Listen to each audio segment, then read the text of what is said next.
Let me tell you a story. A few weeks ago, I posted something on Instagram, a simple message, nothing flashy, nothing overly crafted, just a statement of support for transgender rights.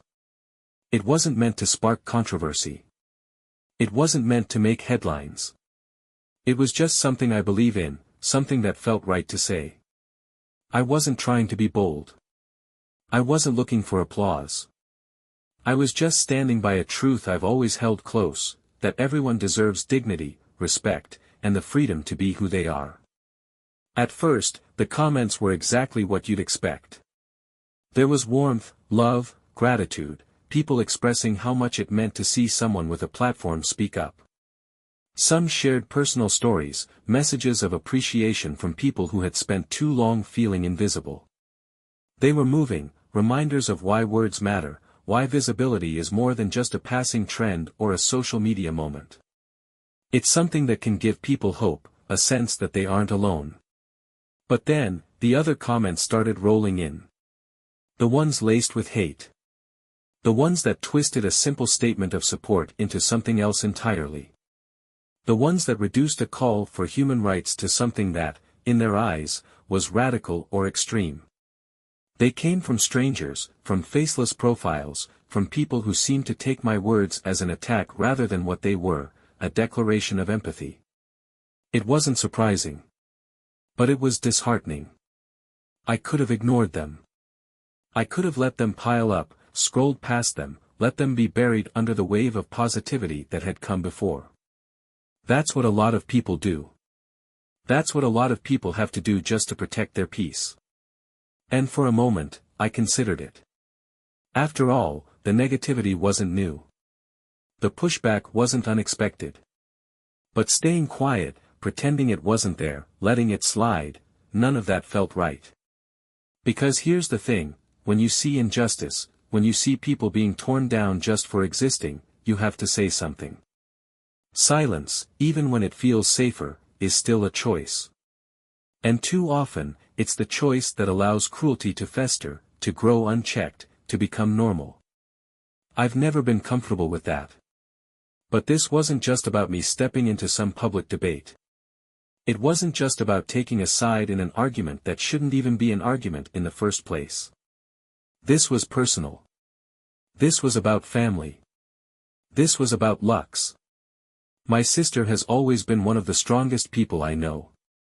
Her journey, her courage, her unwavering sense of self, she's faced more challenges than most people will ever understand, and yet she moves through the world with grace, determination, and a kind of power that's impossible to ignore. When she came out as transgender, there was never a question in my mind about whether I would support her. It wasn't something I had to learn or adjust to. It was simple, she is who she is, and I love her for it. So when I see people attacking trans rights, when I see hate disguised as debate, when I see people trying to push others into silence or fear, I don't see a political issue. I don't see an abstract controversy. I see my sister. I see every moment she has had to be stronger than she should have to be. I see every person like her who doesn't have the support, the safety, the freedom to live their truth without fear. And that is why I will never stay silent. Because when you love someone, you fight for them. When you believe in something, you stand up for it. And when you have a voice, no matter how big or small, you use it, not for yourself, but for those who need it most. That's why I spoke up. That's why I always will.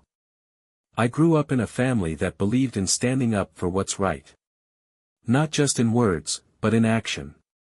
It was never about grand speeches or big gestures, it was about the small, everyday choices.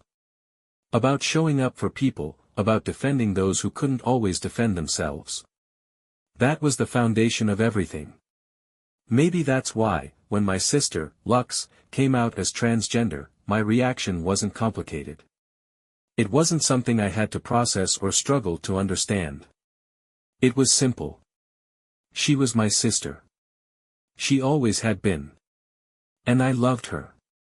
I remember the moment she told me. There was no hesitation in her voice, no uncertainty. She was firm, self-assured. Strong. And as I sat there, listening, all I could think was how much braver she was than I had ever been. She wasn't asking for permission. She wasn't looking for validation. She was stepping fully into herself, and doing it without apology. That kind of strength is rare. That kind of self-awareness is something most people search for their entire lives. And yet, there she was, living it, embodying it, claiming it. That's when I knew, without question, that I would always have her back. It wasn't something I had to decide. It wasn't a moment of realization. It was just instinct. Lux is one of the most incredible people I have ever known. She is brilliant, talented, and fiercely determined. She moves through life with an energy that is both powerful and graceful, unshaken by the weight of expectations. She is fearless in a way that is impossible to ignore. But despite all of that, despite her intelligence, her ambition, her undeniable presence, she has to fight battles that I will never have to fight. She has to prove herself in ways I never have. She has to defend her existence in spaces where I am effortlessly accepted. She has to carry the weight of other people's ignorance, their cruelty, their refusal to see beyond their own narrow perspectives. And that is something I will never be okay with. I grew up believing that you stand up for the people you love. That you fight for them, not because they can't fight for themselves, but because they shouldn't have to do it alone. And yet, Lux, like so many others in the transgender community, faces obstacles that shouldn't exist in the first place. It's easy for some people to pretend like these struggles don't matter. To dismiss them as political. To reduce real human experiences to abstract debates. But that's because they don't have to live it. They don't have to walk into a room and wonder if they'll be treated differently because of who they are. They don't have to weigh the risks of being themselves in a world that isn't always kind. Lux does. Every day, she moves through a world that wasn't designed for her. A world that, in so many ways, tries to tell her she doesn't belong. And yet, she refuses to shrink herself. She refuses to be anything other than exactly who she is. That's why I speak up. That's why I don't let hate go unchecked. That's why, when I see someone attacking trans rights, I take it personally, because it is personal. Because if someone as strong, as resilient, as powerful as Lux has to fight just to be accepted, then what about the people who don't have that same support? What about the ones who feel isolated, who don't have a family that embraces them, who have been made to feel like they don't matter? If my voice can make even a small difference, if it can challenge ignorance, if it can push back against hate, if it can offer even one person a sense of hope, then it's not just a choice to speak up. It's a responsibility. Because silence is never neutral. And for as long as Lux has to fight, I will fight with her. There are always voices that say it's not my place. That as an actor, my job is to entertain, to bring characters to life, to focus on the screen and stay out of the conversation. That speaking out on issues like trans rights is unnecessary, or worse, a distraction from what I'm supposed to be doing. But the truth is, ignoring injustice doesn't make it disappear. Pretending it isn't there doesn't mean people aren't suffering because of it. Silence is not neutrality, it's complicity. And in a world where so many people are told that their existence is up for debate, choosing to stay silent only strengthens the voices that want to erase them. I understand why some people stay quiet. It's easier. It's safer. When you don't take a stance, you don't invite controversy. You don't put yourself in the crosshairs of public scrutiny. And in an industry like mine, where perception shapes careers and backlash can be relentless, speaking out comes with risks. But when I think about my sister, about the trans and LGBTQ+ people who don't have a platform, who don't have the luxury of ignoring these conversations because they live them every single day, the idea of staying silent feels like a betrayal. Representation matters. Visibility matters. And the impact of seeing someone stand up for you, of seeing someone say, I see you, I support you, I will fight for you, is immeasurable. Imagine growing up in a home where you're told that who you are is wrong. Where the people around you speak about your identity as though it's something shameful, something to be hidden or denied. Imagine turning on the TV, watching movies, listening to music, and never seeing anyone like you. Or worse, only seeing distorted, harmful portrayals that reinforce the idea that you don't belong. That's the reality for so many LGBTQ+ kids. They grow up in isolation, in environments that tell them, explicitly or subtly, that their existence is something to be ashamed of. And for some, that feeling of being unseen, of being erased, is more than just painful. It can be life-threatening. This is why I speak up. Not because I'm looking for praise, not because I want credit for being on the right side of history, but because I know what it means to feel alone. I know what it means to feel like your voice doesn't matter. And if my voice can reach someone who needs to hear it, if my words can make even one person feel a little less invisible, then it's worth it. Because this isn't just about me. It never has been. It's about the people who don't have a platform, who don't have a family that supports them, who feel like they're screaming into a void, hoping someone will hear them. It's about every person who has ever been told they need to change, that they need to fit in, to be worthy of respect. It's about the simple fact that human rights should never be up for debate. I have seen the power of allyship firsthand. I have seen how a single act of kindness, a single statement of support, can shift the way someone sees themselves. I have seen how representation in media can change lives, how seeing yourself reflected in a story, in a character, in a person you admire, can be the difference between feeling like you belong in the world and feeling like you don't. That's why I will never stop speaking up. That's why I will never stop pushing back against hate, against misinformation, against the idea that standing up for others is somehow controversial. Because at the end of the day, if we have the power to make the world a little kinder, a little safer, a little more accepting, then why wouldn't we? It's easy to look at activism and think it belongs to someone else. To assume that real change is only made by people with massive platforms, by public figures who have the reach to influence millions. But the truth is, allyship isn't about celebrity status. It's not about having a blue checkmark or a certain number of followers. It's about something much simpler, much more powerful, choosing to show up for others, no matter who you are or where you stand. The idea that only certain people can make a difference is one of the biggest lies ever told. Because every single person has the ability to impact the world around them. And allyship isn't about grand gestures or public statements, it's about the small, everyday choices that shape a more just and compassionate world. One of the most important things anyone can do is listen. Really listen. Because understanding comes first. It's easy to have opinions, easy to make assumptions, but true allyship starts with hearing the voices of the people who are directly affected. It means reading their stories, learning about their experiences, and recognizing that just because something isn't part of your world doesn't mean it isn't real. The next step. Speaking up.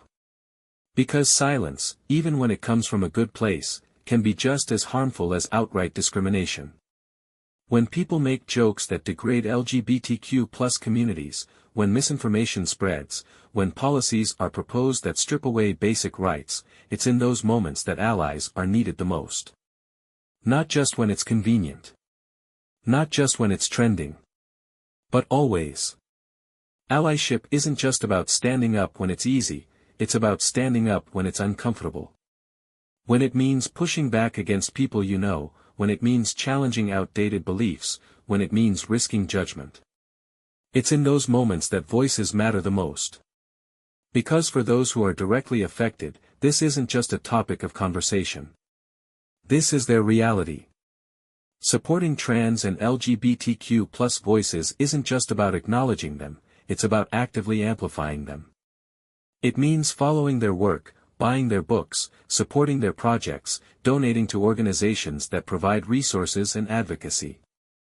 It means centering their voices instead of just speaking over them. And then there's something so many people overlook, voting with your wallet. Every day, choices are made about where to shop, what brands to support, where to invest. And those choices add up. Companies that actively support equality, that hire LGBTQ+ employees, that donate to organizations fighting for human rights, those businesses deserve support. And the ones that work against those values? They shouldn't be funded by those who believe in justice. These steps may seem small, but they aren't. They create ripples. They shift conversations. They help build a world where acceptance isn't just an idea, but a reality. And sometimes, allyship is even simpler than that. Sometimes, it's just showing kindness. It's making space. It's being a friend. It's letting someone know that they are seen, that they are valued, that they don't have to fight alone. At the core of all of this is one simple truth: human dignity should never be up for debate. And the more people who stand up, who listen, who refuse to let hate go unchecked, the harder it becomes for injustice to thrive. Every person who chooses to be an ally makes a difference. Every single time. No one has all the answers. No one gets it right every single time. But the one thing that matters, the one thing that makes all the difference, is the choice to speak up. Having a voice, having a platform, having the ability to reach people, it's a privilege. But what makes it meaningful isn't how many people listen. It's what is done with it. Some people use their voices to uplift, to protect, to build a world that is safer and more inclusive. Others use theirs to tear down, to isolate, to spread hate. And then there are those who say nothing at all, convinced that neutrality is somehow the safest place to be. But silence is never neutral. Silence allows injustice to continue. It lets cruelty flourish unchecked. It gives power to those who already take too much. And in a world where so many people have to fight just to exist, just to be recognized as human, silence is not an option. This is why speaking up matters. Not just for celebrities, not just for activists, but for everyone. Every person who chooses to stand up for what's right, every person who refuses to let ignorance go unchallenged, every person who makes the conscious decision to be an ally, that's how change happens. Not in grand, sweeping moments, but in the everyday choices that slowly, steadily shift the world into something better. For me, this isn't just about making a statement. This is about family. This is about my sister. This is about every person who has ever been told they don't belong. Every kid growing up in a home that doesn't accept them. Every teenager terrified to come out. Every adult who has spent years hiding, just to survive. My sister is strong. She is brilliant. She is fearless in a way that I have always admired. And if she can move through this world, knowing the obstacles, knowing the risks, knowing the pain that people like her have had to endure, and still hold her head high, then the very least I can do is stand beside her. And the truth is, anyone can do that. It doesn't take a huge platform. It doesn't take fame or influence. It just takes the willingness to say, this isn't right. To refuse to let hatred go unanswered. To be the person who listens, who learns, who refuses to turn away. No one has to be perfect. No one has to have all the right words. What matters is trying. What matters is choosing, every single day, to stand on the side of kindness, of acceptance, of justice. Because voices have power. Every voice. And the question isn't whether or not it can make a difference. The question is, how will it be used?